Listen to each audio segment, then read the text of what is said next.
Since the kickoff of Pothole Palooza in March, over 4,500 potholes have been repaired, and DDOT says they plan on keeping the momentum going. For News Vision, I'm Courtney Spearman. Even though internships on Capitol Hill are a great experience, the majority of them are unpaid. And in a city as expensive as DC, every dollar counts. That's why one senior at Howard University decided to help change the eating habits and lifestyles for students on her campus. She even offers free workout sessions right here in Burr Gymnasium.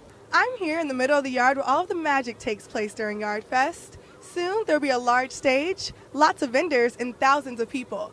Many say during Yard Fest you can't even see the grass beneath your feet. Not only are potholes annoying for car drivers, bikers are in serious danger as well.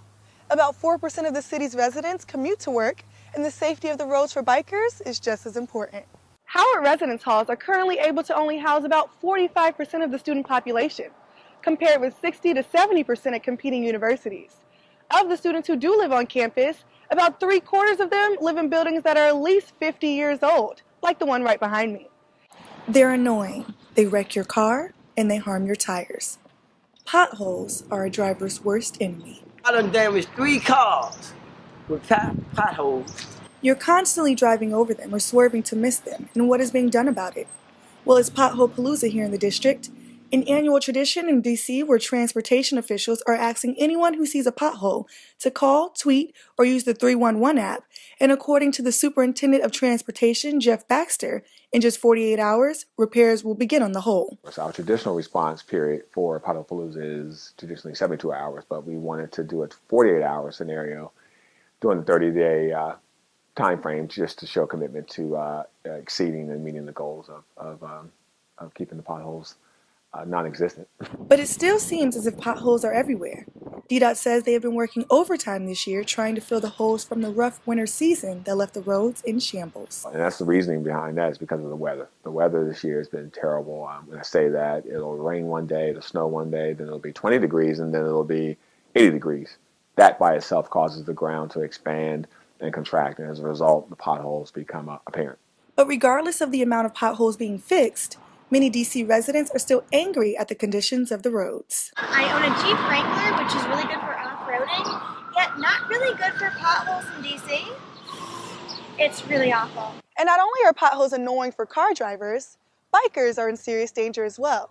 About 4% of the city's residents commute to work, and the safety of the roads for bikers is just as important. Tune in next week for part 2 of Pothole Palooza and see how bikers are affected by dangerous potholes as well. For News Vision, I'm Courtney Spearman. While most universities' homecoming is centered around a single football game, at Howard University, it's not football, but Yard Fest that is the main attraction. This tradition of Yard Fest has been around since 1991, and the best part about it is that it's all free. That is, it was free. As of last week, the Howard Homecoming Committee announced that this year, there will be a $5 charge. I think it's crazy. I think it's ridiculous. I mean, absolutely outraged. But again, I mean, I'll be there because it's Yard Fest. I'm not going to miss it. Howard students aren't necessarily thrilled about this new charge. Many have taken to social media sites such as Twitter and Facebook, expressing their opinions on the issue. Senior Michael McGee, an AV specialist for this year's homecoming committee, says students are anything but shy when it comes to being heard.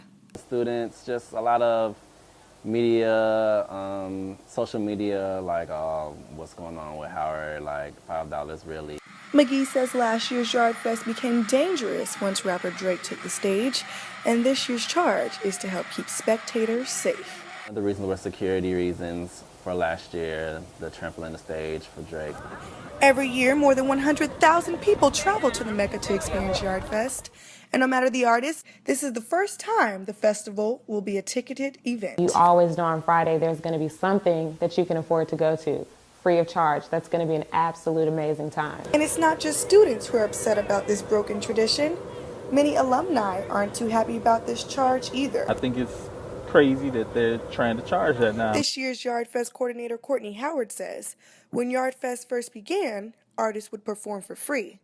Now, artists are charging thousands of dollars to come to Howard. It costs money to put on Yard Fest, and the money that we use for homecoming usually doesn't satisfy the money that we spend on homecoming. I'm here in the middle of the yard where all of the magic takes place during Yard Fest. Soon there'll be a large stage, lots of vendors, and thousands of people. Many say during Yard Fest you can't even see the grass beneath your feet. For News Vision, I'm Courtney Spearman.